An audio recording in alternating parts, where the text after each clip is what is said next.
Atos dos Apóstolos, capítulo 2, verso 1 apenas. Chegando o dia de Pentecostes, estavam todos reunidos num só lugar. Repete assim, num só lugar. Essa última semana nós vamos falar do amigo do noivo, o Espírito Santo de Deus. E eu creio que nós fomos abençoados, fomos completamente transbordados pelas palavras que Deus tem ministrado no nosso coração nos últimos dias. Eu creio que Deus ele tem grandes coisas para fazer, tem muito a derramar. E nós viemos falando do Espírito Santo, viemos sendo tratados, mudados, moldados pelo amigo do noivo que veio cuidar da igreja, que veio tocar a igreja. Mas a verdade é, no tempo em que a gente vai se enchendo, a gente vai se transbordando, a coisa mais importante é permanecer. Porque quantas pessoas você conhece, elas estão aí no mundo e falam: ei, hoje eu estou nas drogas, hoje eu estou na prostituição, hoje eu estou numa vida completamente perdida. Mas sabe por quê? Porque eu caí, porque eu já fui cheio, eu já entreguei profecias, eu já preguei, eu orava em línguas, eu fazia, eu acontecia, eu tocava na igreja, eu cantava na igreja, eu era usado por Deus, eu era usado na presença de Deus, mas eu caí, eu me perdi. Então, muitas das vezes nós vamos nos enchemos e nós esquecemos de algo que é muito importante: permanecer. Permanecer na presença de Deus, permanecer na vida com Deus, viver com Ele não é fácil. São lutas após lutas, dia após dia, nós temos que enfrentar várias situações que vêm contra nós.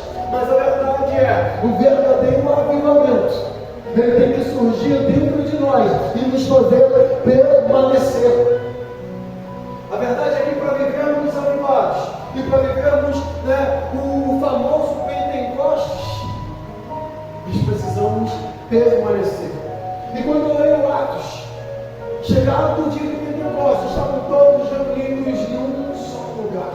Eu fico vendo que esses homens, eles estavam reunidos num só lugar e num só pensamento, num só propósito. Eu acho que uma das coisas mais importantes que nós temos que fazer é entender que aqueles homens, eles receberam uma palavra de Cristo. Era Lucas capítulo 24, verso 49, que diz assim: eis que sobre vós envio a promessa do meu Pai, para que ficai, pois, em Jerusalém, até que do alto sejais revestidos de poder. Aqueles homens, eles estavam reunidos em Atos. Por quê? Porque eles estavam debaixo de uma palavra, eles estavam debaixo de uma promessa e atentados a ouvir aquilo que Jesus falou. Estamos em Jerusalém, estamos reunidos num só propósito, esperando a promessa, esperando a voz dele, esperando o que ele tem para fazer na minha casa, na minha vida, na minha família, esperando aquilo que ele prometeu sobre mim. Então aqueles homens, eles permaneceram ouvindo a voz, a promessa e focados naquilo que Cristo tinha para eles. Por isso eles foram cheios, por isso eles impactaram vidas e impactam vidas até hoje. Por isso você foi alcançado por esse evangelho. Por isso Cristo mudou a tua vida e te trouxe até aqui nessa noite. Porque aqueles homens, eles ouviram a voz e permaneceram. E talvez você vai se perguntar: o que tem a ver essa imagem aí? Eu lembrei de uma história. Eu lembrei de uma história de 3 meninos. Quantos meninos? 3 meninos. 3 garotos chegaram para o pastor e falaram assim: pastor, a Bíblia fala que nós devemos ser cheios do Espírito Santo. Mas como é isso? O pastor, ele pega uma peneira, entrega na mão dos meninos e fala assim: ei, vão até o rio, encham essa peneira d'água. E no momento em que vocês conseguirem encher essa peneira, vocês vão ter a resposta. Aí tu sabe como é que é, né? Tem aquele menino que olhou para o pastor e falou assim: o pastor está querendo me trollar. Tá doido? Vou nada. Meteu o pé. Aí foram os dois para o rio. O outro começou a encher a peneira, esvaziava. Encher a peneira, esvaziava. Pastor é maluco. Esse pastor está falando demais. Como é que eu vou encher uma peneira d'água cheia de furos? Vou embora. E abandonou a missão. Fugiu, desistiu, parou no meio do caminho. Um nem tentou, o outro parou no meio do caminho. E chegando logo à tarde, o pastor vem e se depara com a imagem. O cidadão coloca a peneira dentro da água, puxa água para a enxada, joga água na pá. Pastor, não consegui entender. Até tentei várias vezes. Levanta a peneira, ela esvazia. Aí eu falei, vou botar água com balde, joguei água no balde, na hora que eu levantei, a peneira estava vazia. Eu vou dar um jeito, vou pegar com a pá. Jogou água na peneira com a pá e ela esvaziou. Aí ele falou, pastor, eu não sei como fazer isso. Olha, pastor, está esvaziando. Olha, pastor, está esvaziando. Pastor, todas as vezes que eu tiro a peneira de dentro da água, ela esvazia. O pastor olhou para ele e falou assim, está aí a resposta. Se você quer ser cheio do Espírito Santo, se você quer viver cheio dele, você precisa estar mergulhado, você precisa estar dentro da presença, você precisa estar vivendo algo que ele tem para você. Se você sair da presença, você esvazia. Se você sair da presença, você só encontra lixo. Se você sair da presença, você se perde completamente. Para que você seja cheio do Espírito Santo, você tem que estar envolvido na obra. Para que você seja cheio do Espírito Santo, você tem que estar mergulhado na presença dele. Aleluia!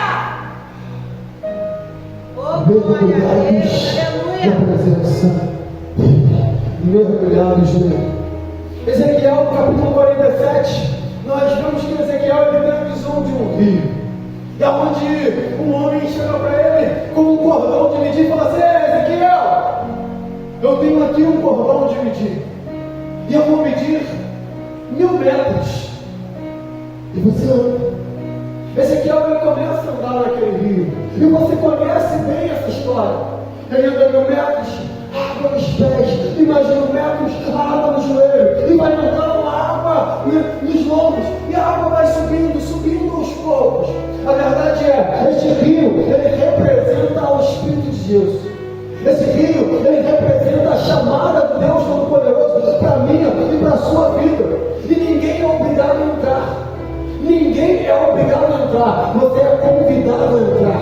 O Espírito Santo, ele está te convidando a entrar no rio. O Espírito Santo está te convidando a viver uma nova história, a viver uma nova vida, a ser cheio. Só que, ao mesmo tempo que você é convidado a entrar, é necessário que você vá avançando, passo a passo, talvez de 1000 em 1000 metros, mas é necessário mudar de nível, é necessário ir andando. Não dá para ficar com águas apenas nos pés, não dá para ficar com as águas apenas no joelho, não dá para ficar pela metade, tem que mergulhar, tem que pegar e se aprofundar na presença de Deus. Ei, quero mergulhar. Vocês acabaram de cantar, eu não quero só, não sei a música, me arrepiar, não quero só me emocionar, só experimentar. Quero mergulhar, não quero só me emocionar, não quero só experimentar, eu não quero viver uma vida rasa, eu quero mergulhar, eu quero uma experiência mais profunda, eu quero algo sobrenatural sobre a minha vida. Não dá pra gente ficar só no, ai, me arrepiei hoje, ai, como eu senti, mas sentiu, mas não guardou o Espírito Santo para você. Então assim, eu quero viver isso todos os dias, eu quero estar cheio, eu quero estar mergulhado. Ei, não é só emoção, não é só viver, né? De um dia eu falo em línguas, um dia eu rodo, no outro dia eu faço isso e aquilo, no outro dia eu desisto, no outro dia eu paro. Ei, se você continuar mergulhado nele, nada te para, nada te frustra.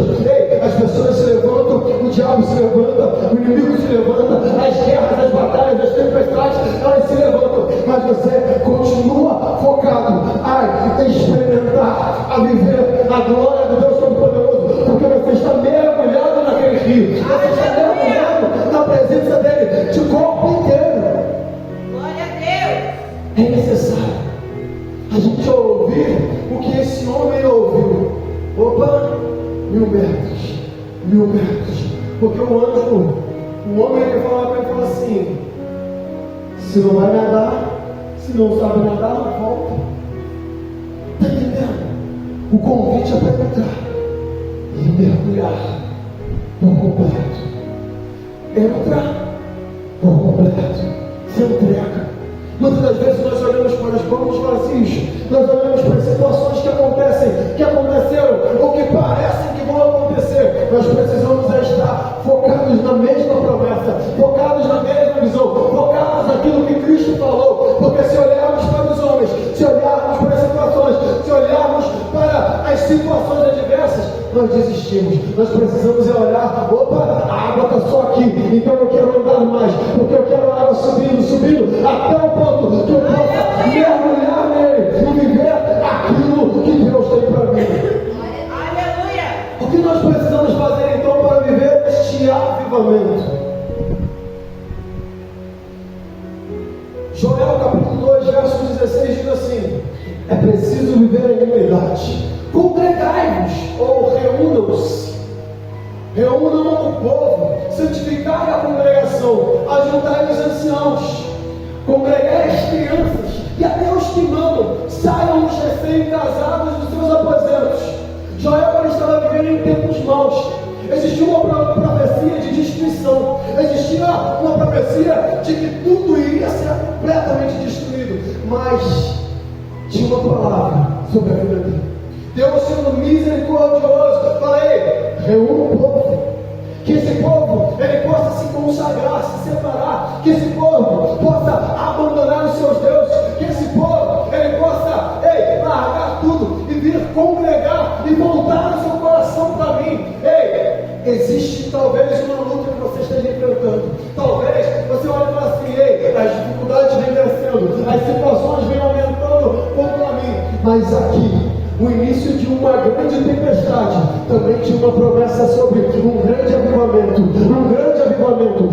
Talvez você esteja vivendo o tempo da tempestade, talvez você esteja vivendo o tempo da seca, o tempo das pragas vindo e com menos plantações, mas eu quero profetizar sobre a tua vida um grande governo do Espírito Santo, uma grande colheita, algo sobrenatural vindo sobre a tua vida financeira, a tua vida amorosa, o teu casamento, a tua história. Aquilo que Deus prometeu sobre a tua vida vai se cumprir pelo poder do nome de Jesus, pelo poder da palavra de Jesus.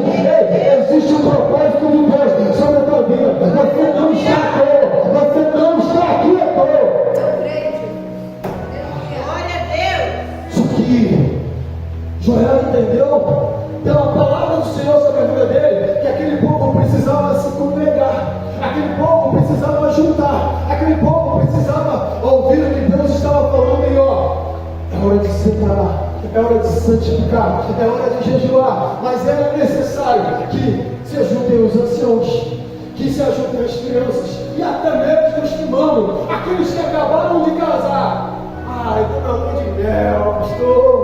Não existe lua de mel agora. O Deus Todo-Poderoso falou assim: opa, até vocês que acabaram de se casar, já sem casados, os tenentes de colo, é necessário vocês se reunirem para o grande avivamento.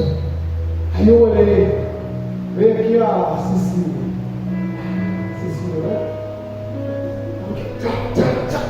Tá entendendo? Muitas das vezes a gente nega adorar na presença do Senhor e vem uma criancinha,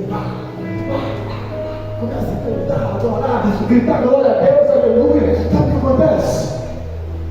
Se você não deixar ser usado, Deus vai usar as crianças. Se você não deixar ser usado, Deus vai usar as pernas. Se você não deixar ser usado, Deus vai usar o maconheiro lá na rua para falar para tu: esse aqui não tem lugar, vai para a igreja, continua vivendo os teus projetos e os planos que Deus tem para você. Deus vai usar uma conversa lá quando você me marcou para falar: esse não é o teu lugar é servir ao Senhor. Quantos testemunhos eu já ouvi disso? Pastores que eu vou largar o ministério. Aí o cidadão foi para o bairro, chegou no bairro, tinha uma menina da igreja. Aí, a menina está me olhando, vou pegar. Na hora que ele chegou mais perto, a menina: pastor,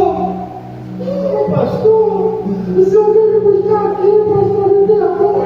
Isso mesmo, eu vim te buscar aqui. Em nome de Jesus, vamos para a igreja, tem lugar aqui. Não teve jeito, ele foi para tentar pecar. A menina olhou para ele: pastor, o senhor veio me buscar aqui. Ele falou: tem jeito.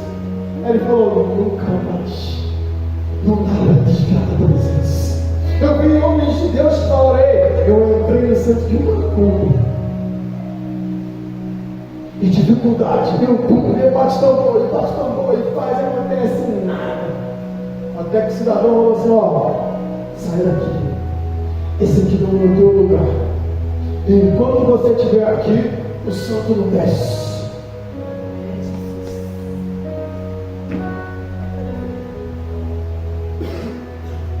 Eu estou querendo te dizer que só tem um lugar para você. É na presença de Deus. É na presença do Deus Todo-Poderoso. Só existe um lugar para você. É na presença do Deus Todo-Poderoso. A intenção não é afrontar a religião. A intenção não é afrontar os jogados, o baile ou qualquer outro. A intenção é dizer: você foi chamado e escolhido pelo Senhor para estar reunidos nesse lugar, vivendo os sonhos, os projetos dele. Talvez você tenha entrado e falado assim: ah, hoje é o meu último dia, hoje eu vou desistir, hoje eu vou retroceder. Ei, a partir de amanhã eu não quero mais saber de igreja. Mas Deus falou contigo: este é o lugar, este é o teu lugar. A unidade faz o avivamento se alastrar. É como um monte de braço, né? Tem hora que você tem que jogar água na fogueira lá para o negócio se esfriar. E o fogo está pegando e tu joga água. Aqui não. No momento em que você entende o poder da unidade, o poder da unidade que Deus, né, pode transformar uma igreja, no poder da unidade que Deus pode transformar uma nação, no poder da unidade que Deus pode transformar um bairro, Deus pode transformar a tua casa, no poder da unidade. Então, no momento em que você entende isso, você não quer jogar água na fogueira, você quer botar lenha na fogueira e fazer queimar ainda mais, Ei, é necessário você deixar o Espírito Santo de Deus queimando em você. E no momento em que você sentir: ei, agora eu estou falando mais, agora eu estou com os amigos da igreja, ei, agora nós estamos vivendo a vida da igreja, nós estamos vivendo a comunhão da igreja. É necessário jogar mais lenha na fogueira e trazer mais gente para perto. Não dá para a gente viver em grupinhos isolados. É necessário vivermos a unidade e fazer o fogo se alastrar. Só você que pode dizer glória a Deus. Diga aleluia. A unidade, ela atrai a glória de Deus. Atos capítulo 2, estavam todos reunidos no mesmo propósito, na mesma visão. Todo mundo estava ali porque ouviram a palavra de Cristo falar assim: ele mandou permanecer, ele mandou viver esse sonho, ele falou que é este lugar. Então é necessário que a gente entenda que se a gente viver num ambiente de discórdia, se a gente viver num ambiente de divisão, né, de separação, onde a gente fala assim: não dá, não quero, não penso, a gente acaba se rompendo com a promessa do Pai. Eu pensei logo nos 4 amigos de Marcos capítulo 2. Aqueles 4 amigos, eles pensaram: opa, a gente precisa levar esse homem a Cristo. A gente precisa fazer com que esse homem ele seja curado. Não importa se você acha que é pela porta, se você acha que é pela janela, se você acha que é chutando para tirar a pessoa para frente e levar ele até Cristo. Nós precisamos concordar de uma forma: o único caminho hoje é por cima do telhado. Então nós vamos levar esse homem a Jesus, nem que seja por cima do telhado. Muito obrigado. Nós vamos levar ele até Jesus, nem que seja por cima do telhado. Está entendendo? Ei, é necessário a gente entender. Nós precisamos concordar naquilo que Cristo falou sobre a minha vida, naquilo que Cristo falou sobre a tua vida, naquilo que Cristo declarou sobre a igreja, para que a gente possa levar as vidas a Cristo. Aleluia. Ei, está vindo um encontro com Deus. Aí eu preciso falar assim: opa, poxa, tem gente que tem vergonha da igreja porque é pequeno. Tem gente que tem isso, tem gente que falou aquilo. Não importa o que falaram, não importa a vergonha que os outros têm, não importa o que vivam dizendo, o importante é: eu preciso levar essa pessoa a Cristo, eu preciso levar essa pessoa a Cristo. Se vai ter um culto onde vai ter uma inglesa, se vai ser num culto onde vai ter um teatro, se vai ser num culto onde vai ser a transformação da vida de alguém, eu não sei. Eu sei que eu preciso levar essa pessoa a Cristo. Aleluia. Às vezes você pode até discordar de algumas coisas que eu penso, mas eu preciso entender. Eu preciso levar as pessoas a Cristo. Para ganhar, para curar, para transformar e para mudar vidas. Em segundo lugar, eu preciso entender que o avivamento do macro começa no micro. O avivamento do macro, do grande, ele começa no micro, no pequeno. E quando eu ouço essa frase, eu me lembro de Elias. Primeiro livro dos Reis, capítulo 18, verso 22, diz assim: então Elias disse: de todos os profetas de Deus, o Senhor, eu fui o único que sobrou, mas os profetas de Baal são 450. E aí você vai falar assim: mas pastor, eu conheço a Bíblia. Elias vacilou nessa hora. Ele falou que ele era o único, mas ainda existiam 7.000 homens que não tinham se curvado. Aonde você quer chegar com a história de que algo grande começa no pequeno? Aonde que só nasce grande quem é monstro. Mas a verdade é a seguinte: existiam 7.000 homens que não tinham se rendido. Existiam 7.000 homens que ainda diziam servir ao Senhor, mas ninguém se movimentou.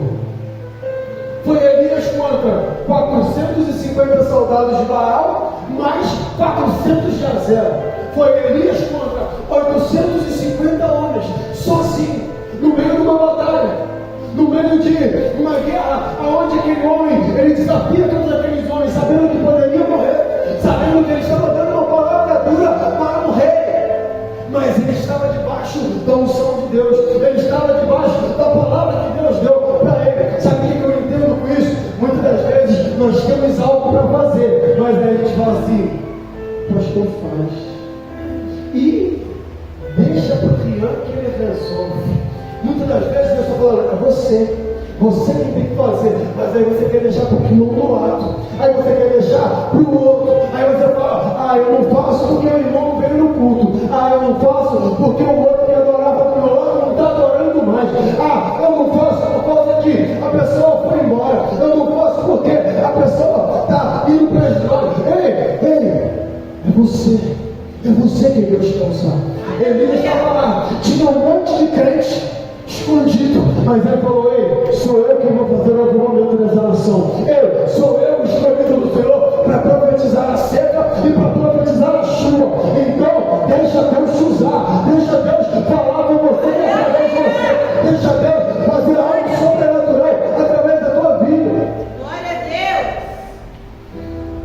É só um homem, mas ele falou: o que eu tenho que fazer, eu faço. Mas eu sou mulher, pastor. O que você tiver que fazer, você faz. Mas é que a minha irmã foi pro sítio.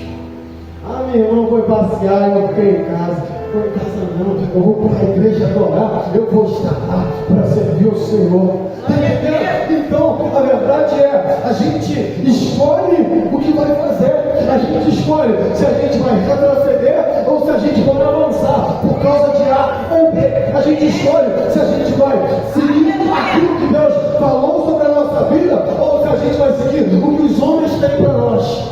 Existem muitos projetos de Deus para a tua vida, mas existem muitos projetos de Satanás para a tua vida. E muitas vezes ele usa os homens para te destruir, ele usa os homens para te parar. Então, ouça a voz de Deus e viva o que Deus tem para fazer na sua vida. Aleluia, aleluia.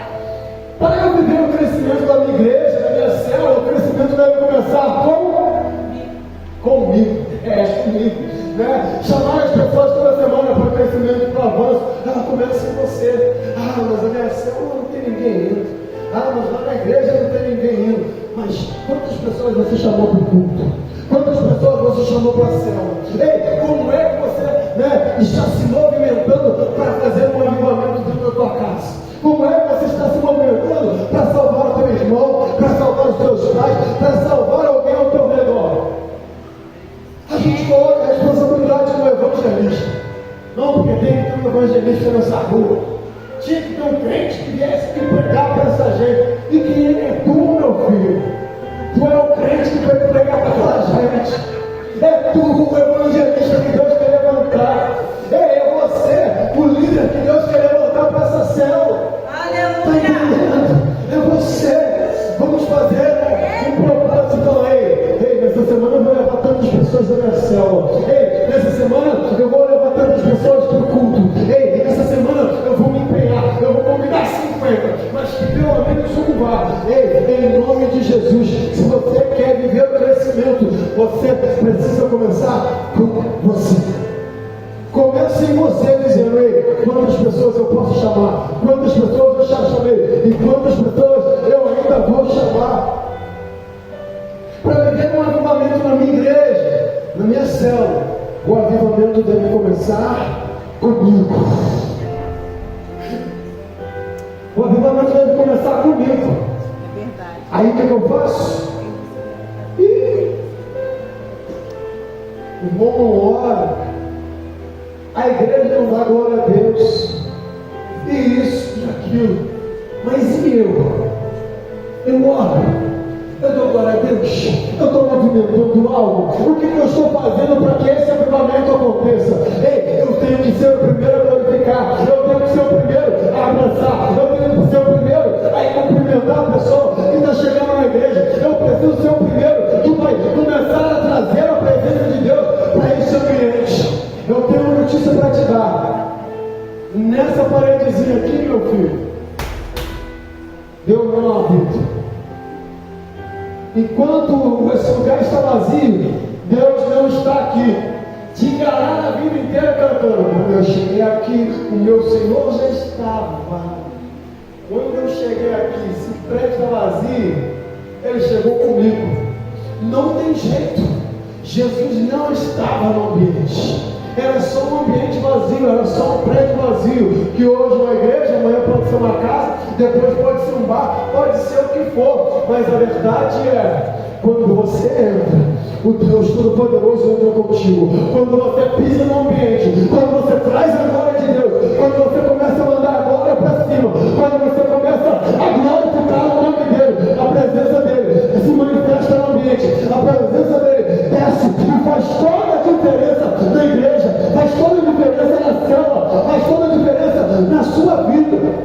Porque o avivamento quem traz sou eu. A gente coloca a responsabilidade no louvor, a gente coloca a responsabilidade no irmão A, no irmão B, mas o avivamento quem traz sou eu, a palavra quem traz sou eu, o fogo dos céus quem chama sou eu clamo a ele e ele responde com fogo.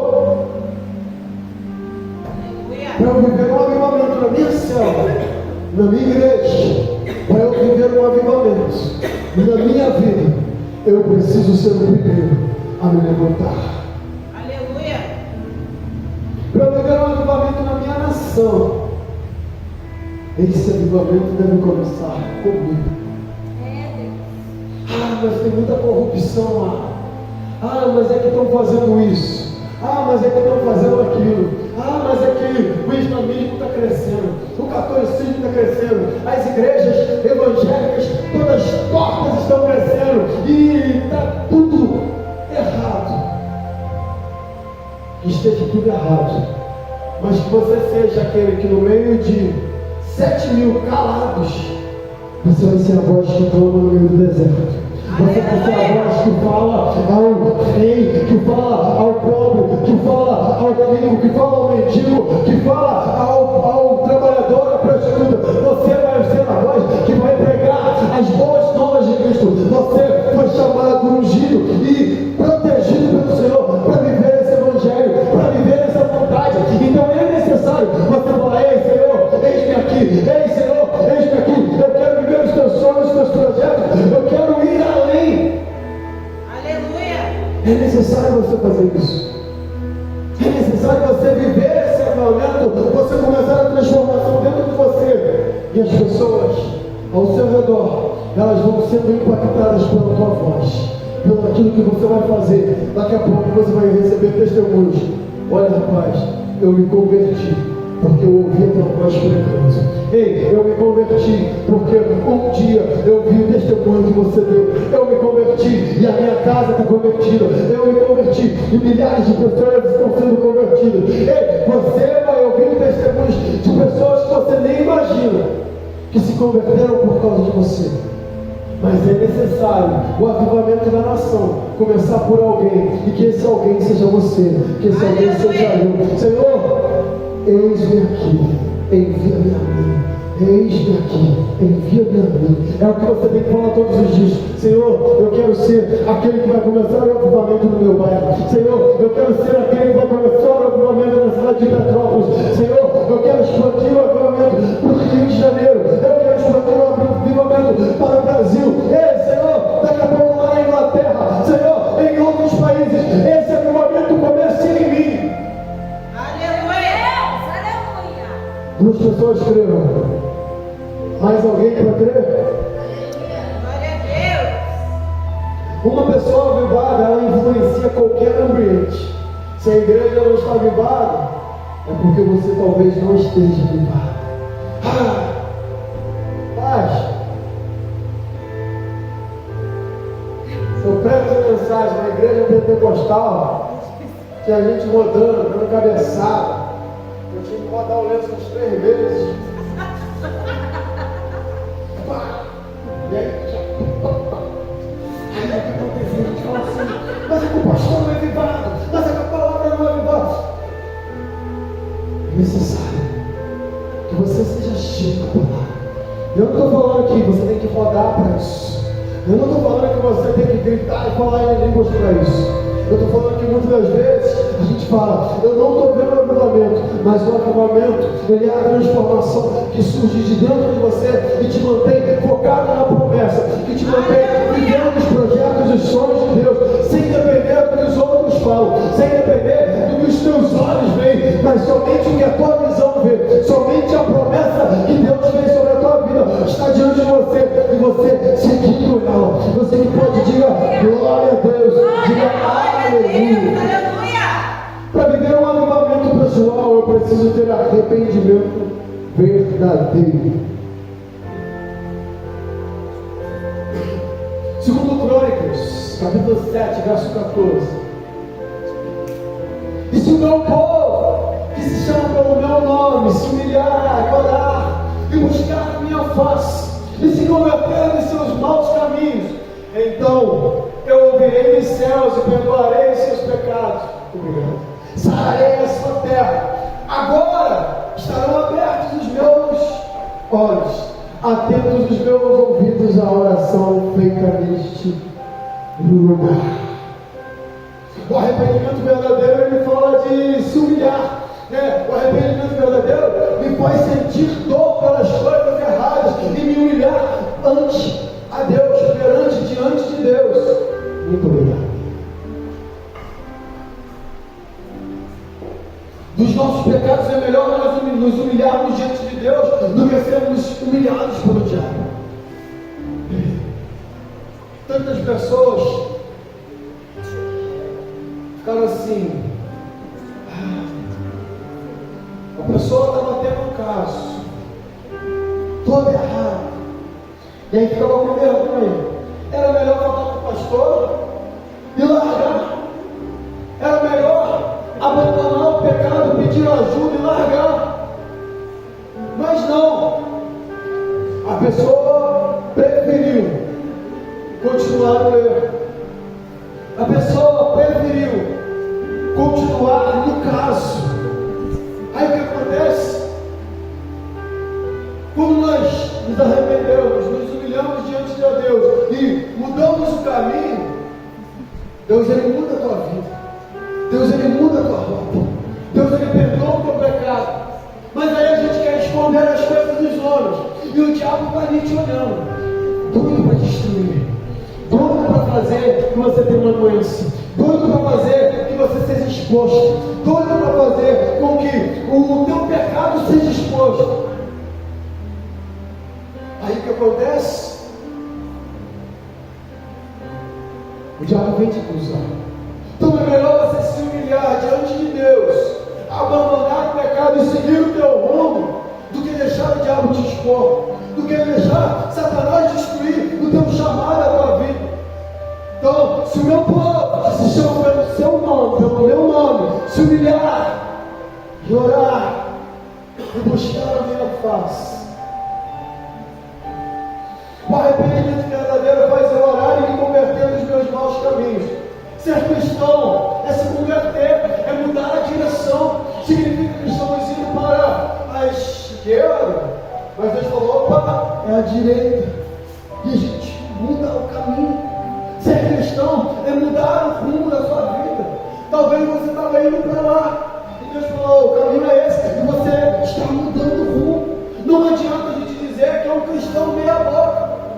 Não dá. A gente precisa, opa, realmente o caminho é esse, eu vou seguir esse caminho. Só que infelizmente hoje a gente quer levar uma vida mais ou menos com Cristo. E eu fico envergonhado de ter que falar isso aqui para a igreja. É preciso se arrepender porque xingou o palavrão. Porque hoje virou moda na igreja o crente palavrudo. Não tem nada de palavra. Não prega, não conhece Bíblia, não sabe falar de Jesus, mas palavrão fala vontade. Isso é a coisa que a gente tem que ensinar para as crianças. A gente está ensinando para os adultos. Graças a Deus aqui na igreja eu acho que não, mas eu fico, às vezes eu converso, varão chega, varão, passeou, mudou, o outro foi bênção, pá, ligamento puro, fogo, só voltou a falar em língua comigo. O cara vem falando, pô, não sei quem pregou, não sei quem famoso pregou, não sei quem veio, e pá.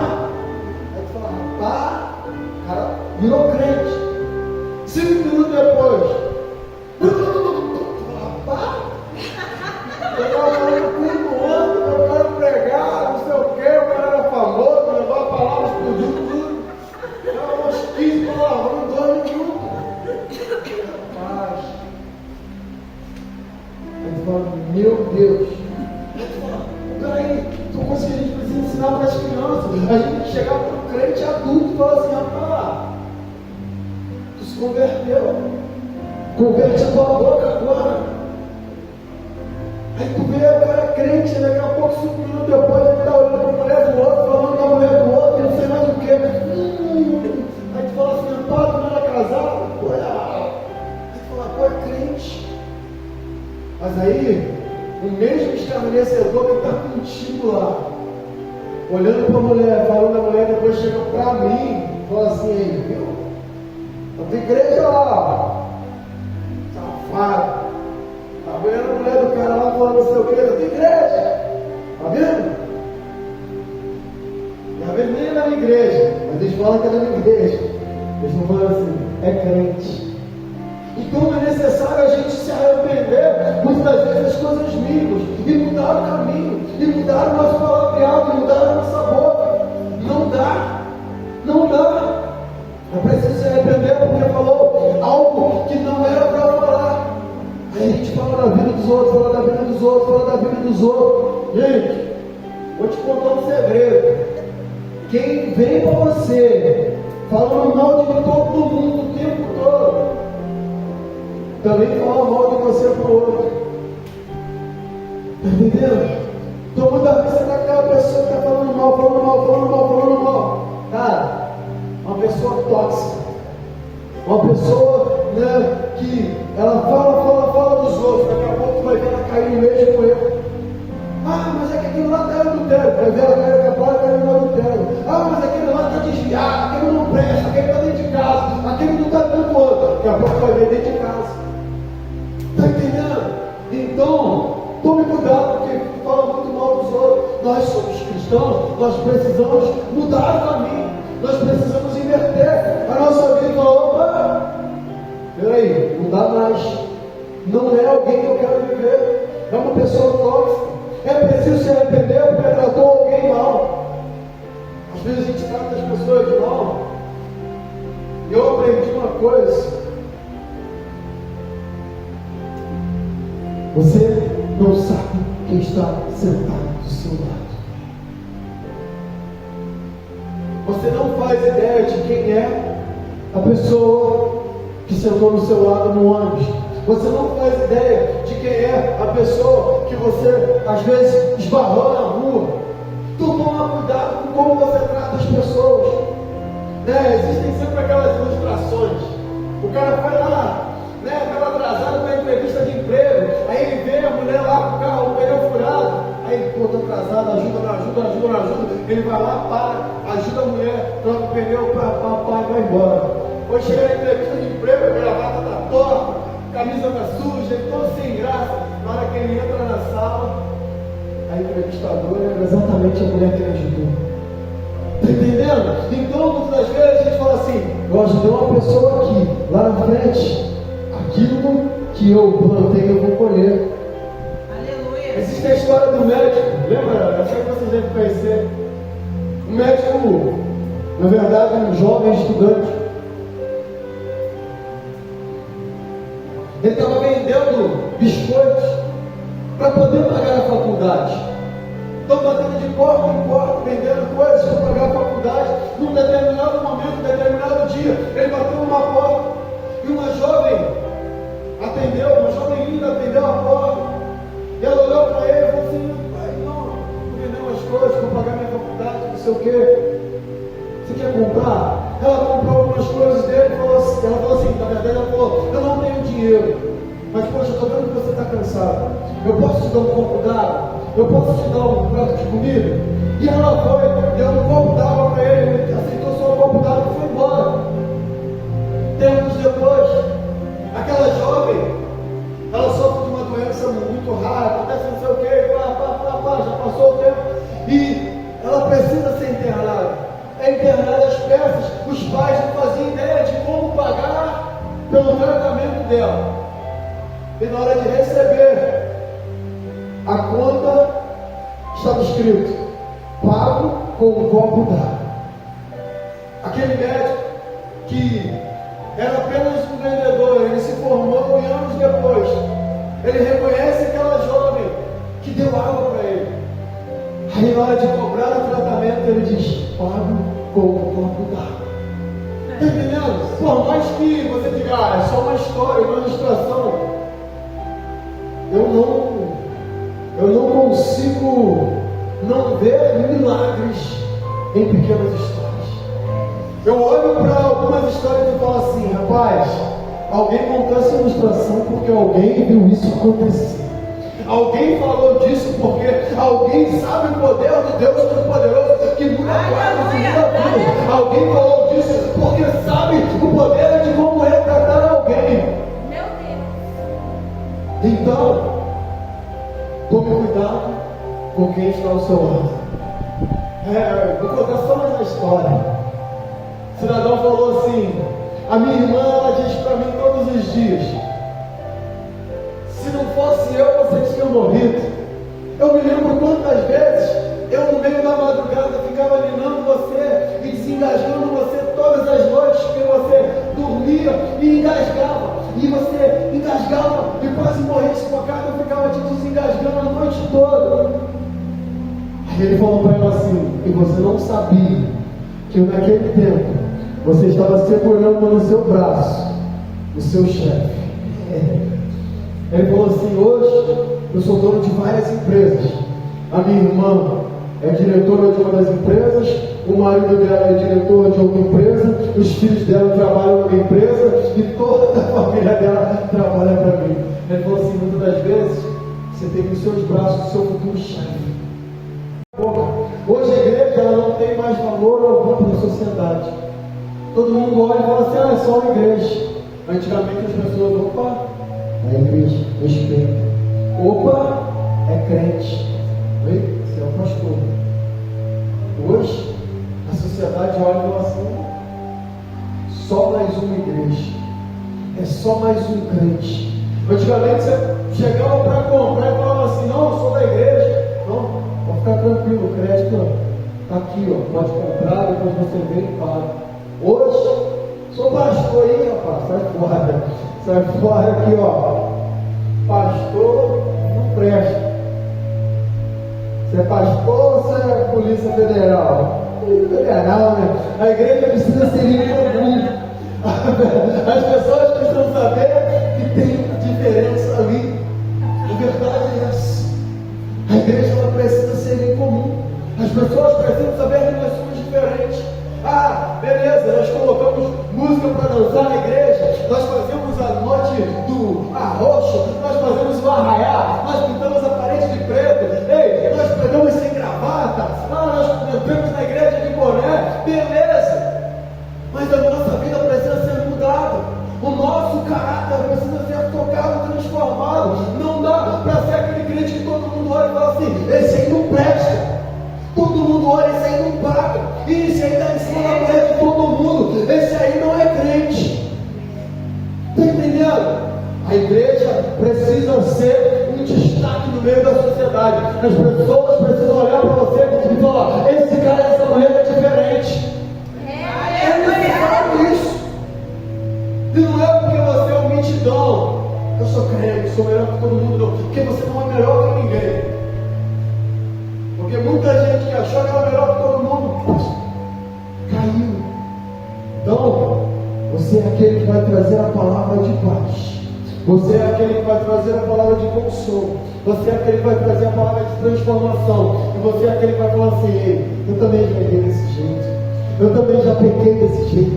Eu também não conseguia vencer essas coisas, mas Cristo tem me ajudado dia após dia a vencer todas essas coisas. Conclusão. Lembra da história dos meninos? Se manter mergulhado. Você é como uma peneira cheia de furos. E na verdade, na hora que tira do rio, não é apenas furo, está cheio de lixo.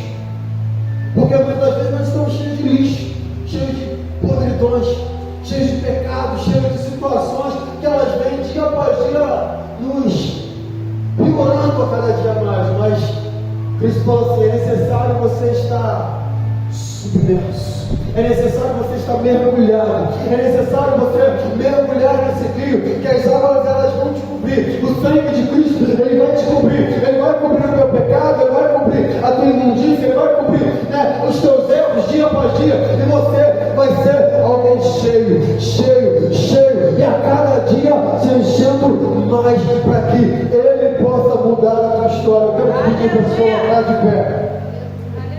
Se você deseja sair do raso, será necessário abrir a tua boca e começar a clamar ao Pai e falar: Deus, eu não quero mais viver desse mesmo jeito. Deus, eu não quero só viver no raso, eu quero mergulhar, eu quero viver diante desse poderoso oceano e mergulhando na tua presença, mergulhando na tua glória. Ei, é necessário você rejeitar, negar as suas próprias vontades para viver os planos e os projetos de Deus para você. Aleluia. Apaga a luz, por favor.